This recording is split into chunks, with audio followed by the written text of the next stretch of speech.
ফজরের নামাজের পরে আপনার ঘরে একটি সূরা পড়ুন, সকল অভাব এবং বিপদ থেকে আল্লাহ আপনাকে হেফাজত করবেন। মনে রাখবেন, এই ফজরের সময়টা কিন্তু বরকতময় সময়, কিন্তু দুঃখজনক হলেও সত্য, এই ফজরের সময় আমরা অনেকে ঘুমিয়ে থাকি। বিশেষ করে আমাদের বাংলাদেশে প্রত্যেকটা জায়গায় অফিস আদালত, এরপরে ব্যবসায়িক যে প্রতিষ্ঠানগুলো আছে, এগুলো খুলতে খুলতে প্রায় 10টা বেজে যায়, 9টা 10টা হয়ে যায়, যার কারণে ম্যাক্সিমাম পিপল তারা সব সময় লেট করে ঘুমায় আর ফজরের নামাজ তারা পড়ে না। অথচ ফজরের নামাজ কিন্তু খুবই গুরুত্বপূর্ণ নামাজ। এই ফজরের ব্যাপারে কিন্তু আল্লাহ তাআলা পবিত্র কোরআনুল কারীমের ভিতরে আয়াত নাযিল করে দিয়েছেন। সুতরাং এই ফজরের নামাজ অবশ্যই আমাদের পড়া দরকার।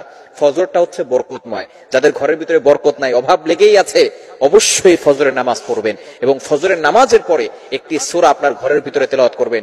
দেখবেন ঘরের ভিতরে আল্লাহ তাআলা বৃষ্টির মতো রহমত নাজিল করে দিবেন। সকল জরুরত আল্লাহ তাআলা, প্রয়োজনগুলো সব আল্লাহ তাআলা মিটিয়ে দিবেন। শুধু তাই নয়, আল্লাহ পাক রব্বুল আলামিন আপনার অভাব দূর করে দিবেন, আল্লাহ তাআলা বিপদ আপদ থেকে হেফাজত করবেন। এজন্য অবশ্যই এই সূরাটা আমাদের ফজরের নামাজের পরে ঘরে তেলাওয়াত করা উচিত। সেটা হচ্ছে সূরা ইয়াসিন। পবিত্র কোরআনুল কারীমের অন্যতম একটি সূরা হচ্ছে সূরা ইয়াসিন। অত্যন্ত ফজিলত রয়েছে এই সূরার ভিতরে। বিশেষ করে মা বোনরা আলহামদুলিল্লাহ অনেকটা এখন নামাজ পড়া শুরু করেছে, তারা আমল করা শুরু করেছে।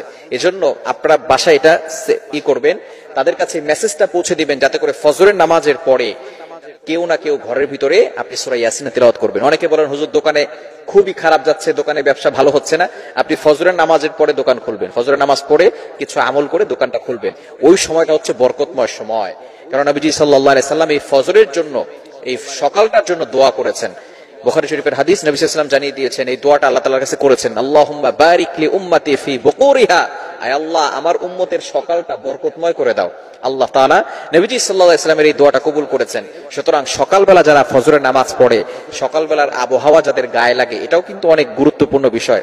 বর্তমানে চিকিৎসা বিজ্ঞানও বলবে, এই সময়টা হচ্ছে একেবারে ওয়েদারটা এতটা সুন্দর থাকে, এই সময়ের বাতাস যদি আপনার গায়ে লাগে, রোগ প্রতিরোধ ক্ষমতা বাড়বে। সুতরাং এই সময় আপনি অবশ্যই ফজরের নামাজ পড়বেন এবং ঘরের ভিতরে সূরা ইয়াসিনের তেলাওয়াত করবেন।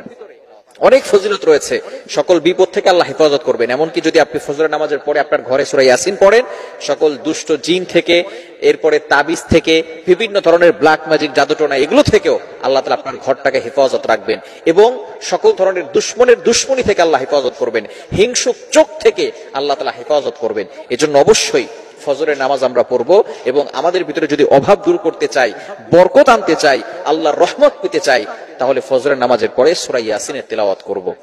কত চমৎকার এই সূরাটি যখন আপনি যদি পড়তে না পারেন, তাহলে রেকর্ডিং চালু করে রাখবেন। এখন আলহামদুলিল্লাহ অ্যান্ড্রয়েড ফোন আছে, রেকর্ডিং চালু করে রেখে এই সূরাটি শুনবেন। আল্লাহ তাআলা আমাদের প্রত্যেকের ঘরে সকল বিপদ আপদ থেকে দূরে সরিয়ে আমাদেরকে সঠিকভাবে থাকা